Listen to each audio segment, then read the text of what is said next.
Good morning, YouTube. Today I'm going to be showing you guys how to fix a drive shaft clunk. In most any vehicles, mine just happens to be a 2013 F250.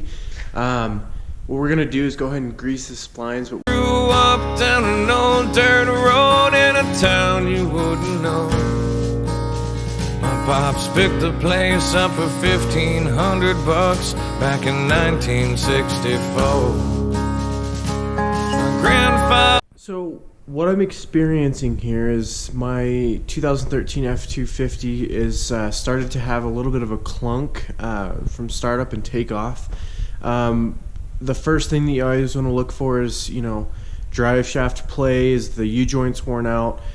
In this case scenario, I've actually just replaced the U-joints not too long ago. I probably only have maybe 5,000 miles on the vehicle since I've replaced them.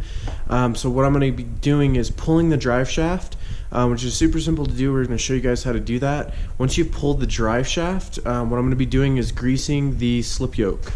A lot of times those bind up if they don't have a proper amount of grease on them, especially over years. I've got about right at 100,000 miles on my truck now.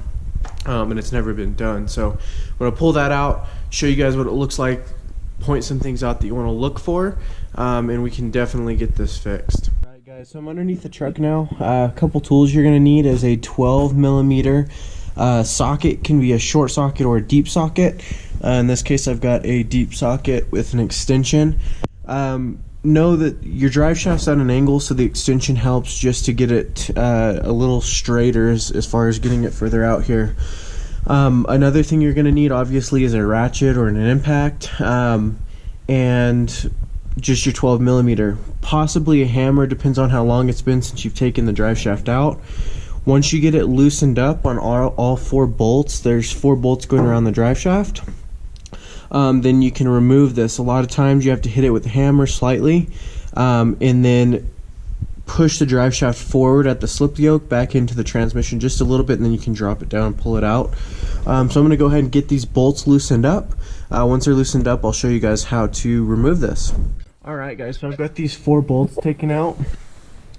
One thing I'll mention is, like I said, you may need to hit this with a hammer in order to kind of break it loose. A lot of times the rust will kind of allow it to adhere to the to this plate here, so make sure you break that loose with a hammer. You can a lot of times use a dead blow hammer or a ball peen hammer.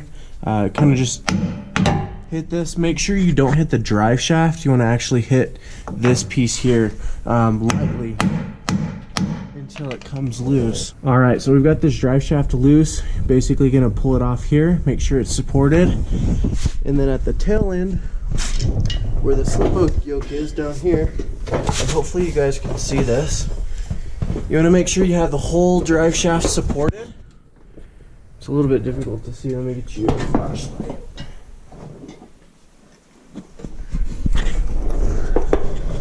Alright, so the whole drive shaft up here needs to be supported. I'm going to set this down.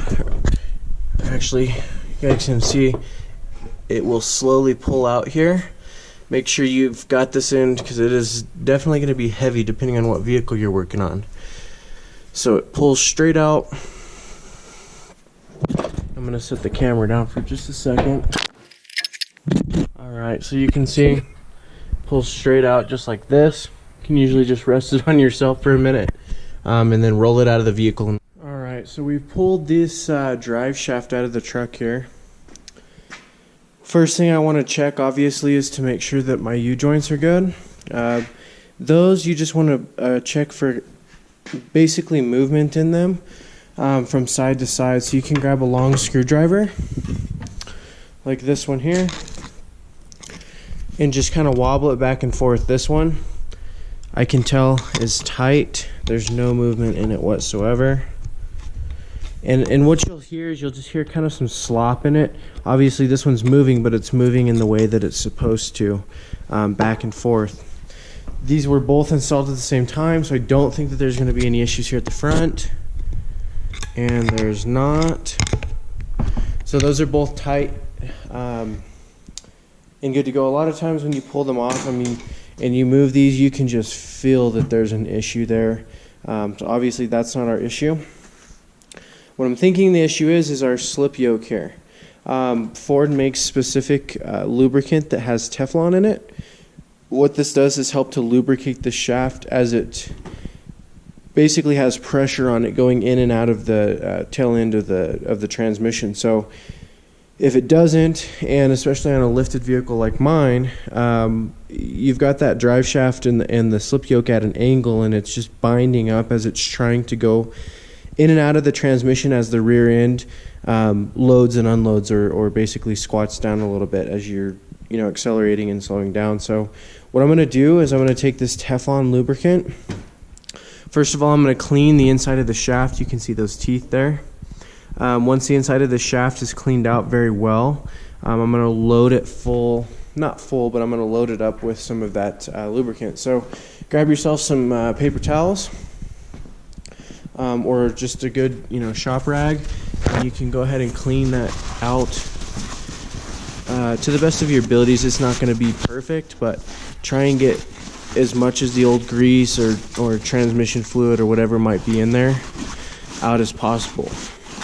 There might be small, hopefully there's not, but there might be some small pieces of metal shavings just from your wear and tear throughout the years on your vehicle, but just get that wiped out.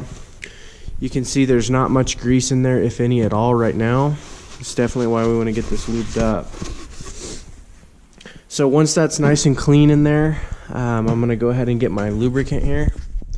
This can be purchased at Ford. I think it was maybe like $10 or maybe 11, but you basically want to just get the lube inside of the shaft. So you guys can see it well there. We're just going to go ahead, try to get it in there as far as we can, and just kind of go around. You can spin the drive shaft. That should be good. We've got quite a bit in there. And then what's going to happen is when I put this and reinstall this back in the vehicle, I'm going to slide it back and forth in there to kind of just make sure we get it all twisted up in there and the lubrication moved around as much as possible. Alright, so we're going to install this back on the truck. Again, guys, if you guys have issues with U-joints, I will be making another video here hopefully pretty soon on how to change those out. There's a couple ways to do it. The easiest way is to have shop or some type of press like this one here. If you don't have a press, you can use a air hammer with a nice flat round end on it so you don't mess up your new bulge or your new U-joints. There's people that have done it in the past with a large socket that covers the surface area, and some shims to cover the back side, and a hammer. I'll get into a video on how to do that in more depth at some point, but just know that if you have slack in your U-joints, a lot of times that's where your drive shaft noise is going to come from, but always check your slip yoke here as well. Alright guys, I'm going to take this back over to the truck. We'll get this installed, kind of show you how it all goes back together. Alright, so we're back under the truck. We got the transfer case here, or transmission if you've got a two-wheel drive. And we're basically going to make sure that we've got the rear end lined up to the same way it was when you pulled it off. It's a good idea to mark these. In my case, I know exactly how it was as far as the orientation of where it bolted up. But in the future, you may want to mark them, and I'll show you guys kind of where to mark them in the future. But you don't want to cause any balance issues by putting it back together 90 or 180 degrees off of where it originally was. So once you've got the rear end kind of lined up where you know it needs to go, you can lift the front end of it up here.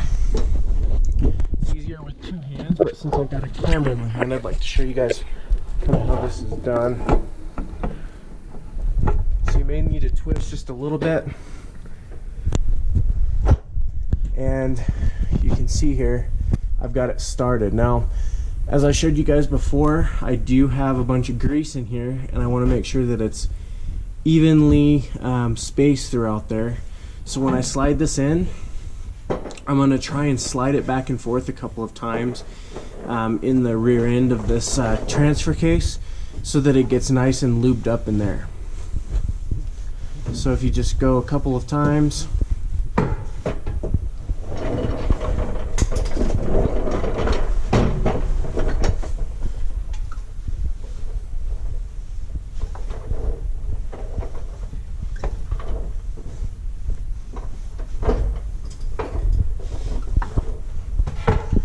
Alright, so that should be good now. I'm going to go over back to the rear end, and I'm going to get it all bolted back up. One thing you guys may need to do is put this in neutral, and also take off the parking brake. Obviously you're going to want to make sure that you've got your tires chocked if you're on a hill especially. Even if you're in a flat garage, you want to make sure you have those tires chocked so it doesn't roll anywhere.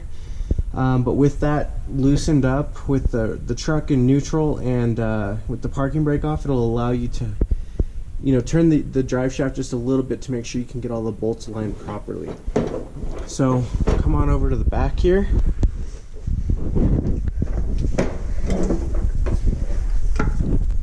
Grab my light.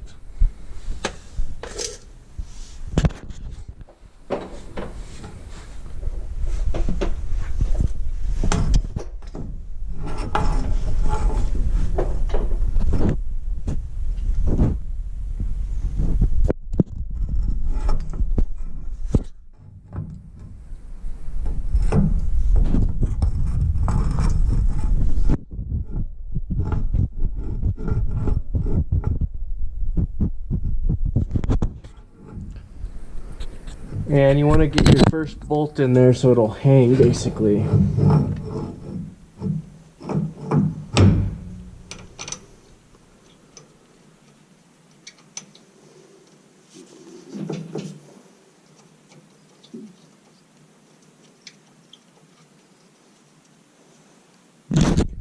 Alright, so I've got my first bolt in there. You can see that. You want to make sure you get these threaded in by hand as far as you can possibly go before you put any power tool on it, and make sure that these are super critical to get to the right torque. You don't want your drive shaft to come undone while you're driving. That would be absolutely catastrophic. So make sure you take time to get this right. This is one of the most important parts in putting the drive shaft back together, making sure that you've got all of these properly torqued back here so you don't have any issues down the road. I did mention marking your drive shaft. In this case I didn't. That's just because I know how it goes back together. As far as the rotation of it, there's a couple marks on here that I use to kind of just know where it goes. But you can take a white marker or a marker of your choice and come across, basically do a straight line from here all the way over, so that when you put this back together, you just line up your marks and make sure that you've got your, you know, your bolt holes line up properly, and then you're all set to go. You don't have to worry about, you know, down the road, oh man, did I get that 180 degrees off or 90 degrees? I've got a vibration now. This is just peace of mind, making sure you get it back together the same way it came apart. Check your owner's manual or online. Make sure that you get the right torque specs for these so that you can torque them down. Again, that's super crucial in making sure that you've got a safe vehicle moving forward. You don't want that drive shaft to come undone while you're driving. Guys, thanks so much for watching. If you want to see more content like this, please like and subscribe to my channel. I'm open to comments as well. Answer all of them that I possibly can. Thanks, guys. Hope you're having a wonderful day.